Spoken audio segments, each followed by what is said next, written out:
Bismillahirrahmanirrahim. Assalamualaikum warahmatullahi wabarakatuh. Selamat siang semuanya. Waalaikumsalam. Selamat siang, Darlin. Ya, baik. Kita bertemu lagi hari ini dengan suasana yang insya Allah terang benderang ya suasananya. Insya Allah masih bagus cuacanya. Baik, untuk hari ini sebelum kita mulai kegiatan, mari kita memulainya dengan membaca doa dulu. Dan silahkan di antara kalian yang mau memimpin doa. Ya, Bu, Siapa? saya Bu ya. Oke, silakan. Oke, teman-teman, sebelum kita mulai pemaparan siang hari ini yang akan dibawakan oleh Bu Arlin, mari kita berdoa menurut keyakinan masing-masing. Berdoa mulai.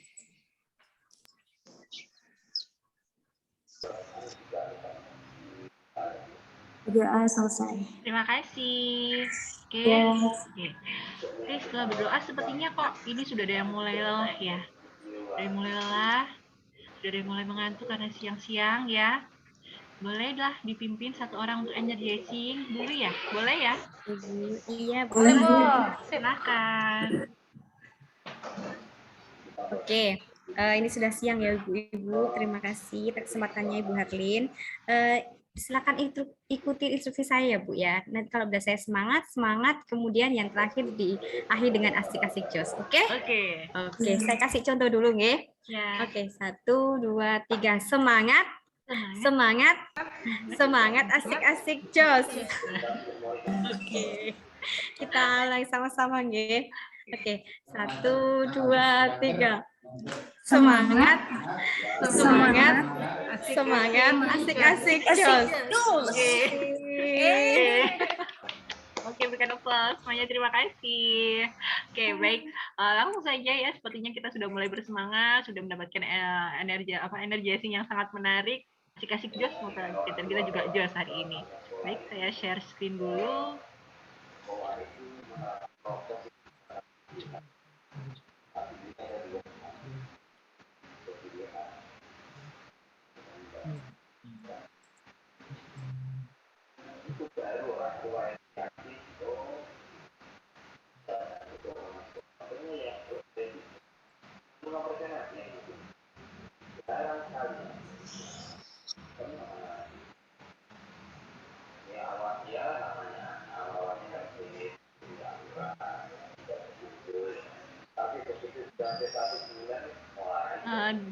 Sudah kelihatan atau belum ya? Sudah terlihat atau belum? Belum, Bu. Belum. Share screen-nya belum tampak. Loading. Berapa? Share aja ya. Share aja ya. Ini aja ya.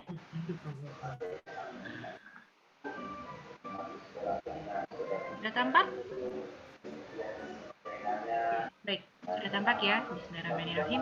Untuk hari ini saya akan memberikan materi tentang layanan bimbingan dan konseling, di mana pada materi ini kita akan membahas mengenai dari tujuan bimbingan dan konseling, konteks dari tujuan bimbingan dan konseling, azas-azas dari bimbingan konseling, prinsipnya bimbingan konseling, tugas pokok dari guru bimbingan konseling, tempat pelayanan bimbingan konseling, serta bidang layanan dari bimbingan konseling. Aku cuman kopi ya nonton laptopnya sampean. Nah, dari tujuan dari bimbingan konseling sendiri di sini, yang secara umumnya ya.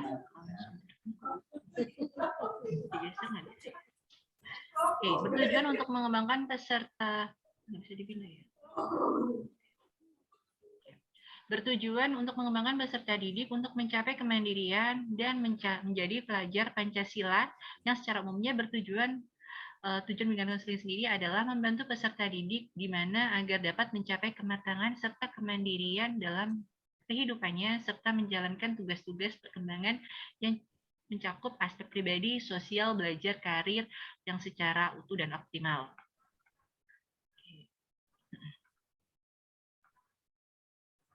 Nah, di sini untuk azas-azas dari bimbingan konseling sendiri, di sini ada kerahasiaan.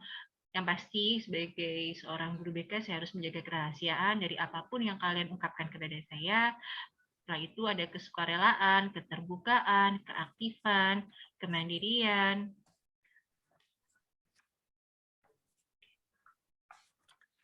Ada kemandirian, kekinian, kedinamisan, keterpaduan, keharmonisan, keahlian, serta ada tuturi handayani.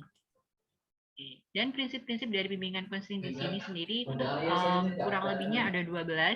Yang pertama diperuntukkan bagi peserta didik dan tidak diskriminatif, tidak membeda-bedakan. Setelah itu bimbingan konseling sendiri sebagai proses dari individuasi dan menekankan nilai-nilai yang positif. Dan bimbingan konseling di sini adalah juga merupakan sebuah bentuk dari tanggung jawab bersama. Pengambilan keputusan juga di sini merupakan hal-hal yang sangat penting dalam bimbingan konseling, dan juga bimbingan konseling di sini berlangsung dalam berbagai setting kehidupan. Nah, bimbingan konseling sendiri di sini dilaksanakan dalam bingkai budaya Indonesia yang sangat beragam dan juga bisa bersifat fleksibel dan juga diselenggarakan oleh tenaga profesional dan berkompeten. Itu. Oke. Tugas pokok dari guru bimbingan konseling sendiri di sini adalah merancang, melaksanakan, mengadministrasikan, dan memanfaatkan hasil asesmen yang dimana bisa digunakan untuk pengembangan program dari bimbingan konseling sendiri. Yang kedua, untuk merencanakan program bimbingan konseling serta pelayanan, perangkat pelayanannya termasuk RPL, layanan untuk bimbingan konseling individu, kelompok, dan lain-lainnya. Setelah itu mengimplementasikan program bimbingan konseling serta layanannya, menilai proses dan hasil kegiatan bimbingan konseling, dan melakukan penelitian dalam bimbingan dan konseling.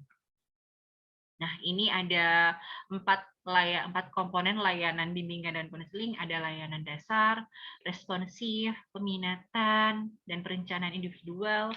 Ada juga dukungan sistem. Oke. Untuk layanan dasar, di sini layanan dasar ini ditujukan bagi seluruh peserta didik yang bersifat preventif serta developmental, di mana layanan ini dapat dirumuskan dari dasar hasil asesmen kebutuhan atau need assessment, asumsi secara teoritis yang diyakini dapat berkontribusi terhadap sifat kemandirian dan kebijakan pendidikan yang harus diketahui oleh para peserta didik ataupun konseling. Yang kedua ada layanan responsif, di mana layanan responsif ini dirancang untuk memenuhi kebutuhan peserta didik yang sangat-sangat urgent atau sangat-sangat mendesak dan harus segera dilakukan. Selanjutnya ada layanan dukungan sistem, di mana layanan dukungan sistem ini secara tidak langsung dapat memberikan bantuan kepada peserta didik atau memfasilitasi kelancaran dari perkembangan dari setiap peserta didik.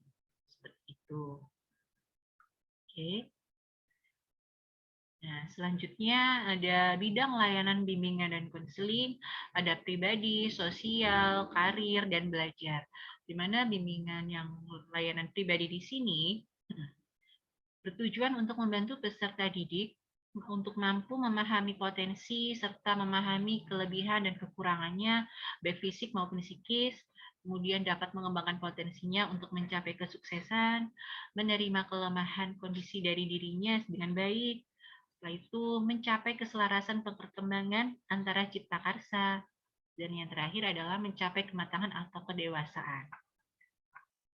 Yang kedua, untuk layanan bimbingan dan konseling untuk bagian sosial di sini, yang merupakan dari proses pemberian bantuan dari seorang konselor kepada peserta didik untuk memahami lingkungannya dan dapat melakukan interaksi secara positif, terampil, dapat berinteraksi sosial, dan dapat mengatasi masalah-masalah sosial yang dialaminya. Selanjutnya ada bagian bidang belajar. Di sini untuk bidang belajarnya ini bertujuan untuk membantu peserta didik kembali yang pasti untuk memahami atau menyadari potensi yang ada dalam dirinya, mencari mengetahui hambatan-hambatan dari proses belajarnya, dan memiliki sikap dan kebiasaan belajar yang positif, memiliki motif yang tinggi untuk belajar sepanjang hayat, dan juga memiliki keterampilan untuk belajar. Dan yang terakhir di sini ada bidang karir, di mana bidang karir di sini bertujuan untuk membantu peserta didik dalam memahami dirinya, minat, kepribadiannya yang berhubungan dengan pekerjaannya. memiliki pengetahuan mengenai dunia kerja dan informasi jenjang karir untuk menunjang kematangan kompetensi karirnya. Seperti itu. Baik, sampai di sini ada yang mau ditanyakan? Silakan. Oke, silakan. Kalau begitu sudah cukup jelas? Jelas, Bu. Alhamdulillah, baik. Sekarang Alhamdulillah. Baik, mungkin bisa perwakilan dari salah satu di antara kalian bisa menyebutkan satu saja contoh dari bidang bimbingan karir terkait pekerjaan, jenis pekerjaannya saja. 2 jenis pekerjaan yang biasa, yang mungkin kalian inginkan untuk di masa depan.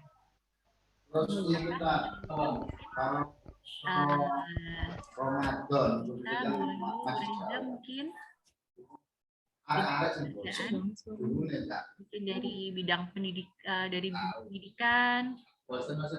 Jadi dosen kali Ibu ya? Dosen, oke. Ya, Bu ya. Jadi dokter, Bu. Dokter, oke, kesehatan. Iya, kesehatan. Alhamdulillah. Teman-teman. Alhamdulillah sudah paham ya semuanya. Baik. Alhamdulillah. Begitu, sebentar saya share dulu. Oke, baik. Terima kasih untuk hari ini. Semoga ilmu yang saya sampaikan bisa bermanfaat, bisa dipergunakan dengan baik semuanya. Insya Allah, sebelum kita akhiri kegiatan kita hari ini, silahkan ada yang mau memimpin membaca doa dulu. Ya, Bu. Bu Wahyu mungkin Bu ya, jadwalnya Ya. tiket. Iya. Mari kita berdoa menurut agama dan kepercayaan kita masing-masing. Berdoa mulai.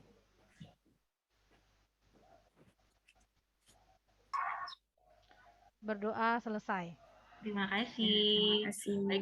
Baik, selamat siang semuanya. Semoga selalu diberkahi oleh Tuhan Yang Maha Esa. Assalamualaikum warahmatullahi wabarakatuh. Selamat siang. Waalaikumsalam warahmatullahi wabarakatuh. Terima Selamat kasih, siang. teman-teman Terima semua. kasih Selamat teman-teman. siang. Terima kasih.